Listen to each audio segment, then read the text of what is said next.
السلام علیکم۔ آج میں اس ویڈیو میں the saviour of mankind story کا جو لاسٹ پارٹ رہتا تھا وہ آپ کے ساتھ اس کو ٹرانسلیٹ کروں گی۔ تو اسٹوری جہاں سے ختم ہوئی تھی لاسٹ ویڈیو میں وہیں سے سٹارٹ کرتی ہوں۔ Finding himself in dilemma he sent for his nephew explained to him the situation.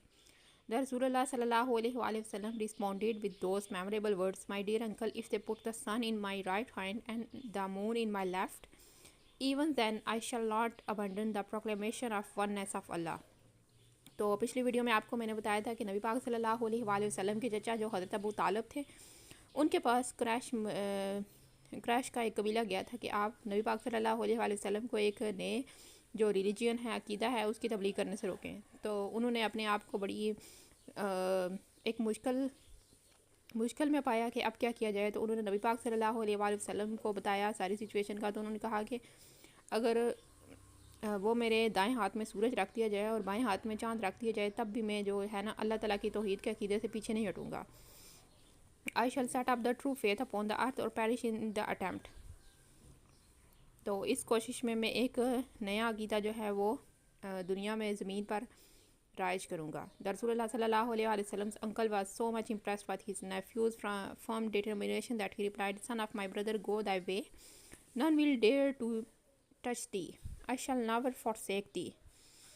تو انہوں نے کہا، حضرت ابو طالب جو ہے ان کی بات سے بڑے امپریس ہوئے۔ انہوں نے کہا کہ میرے بھائی کے بیٹے جاؤ، تم اپنے راستے پر جاؤ، کوئی بھی تمہیں ہاتھ لگانے کی جرت نہیں کر سکے گا۔ دی کا مطلب ہوتا ہے، دی اولڈ انگلش کا ورڈ ہے، اس کا مطلب ہے یو، کوئی بھی تمہیں ہاتھ نہیں لگا سکے گا۔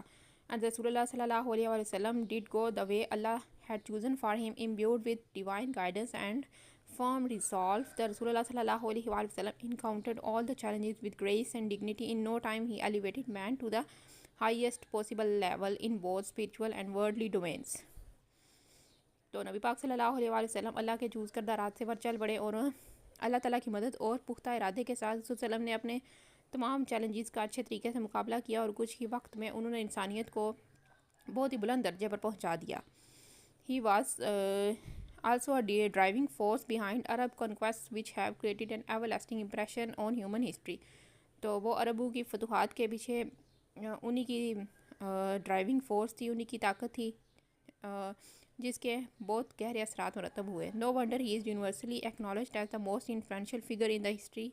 تو نبی پاک صلی اللہ علیہ وسلم انسانی ہسٹری میں سب سے زیادہ پاورفل انسان ہیں۔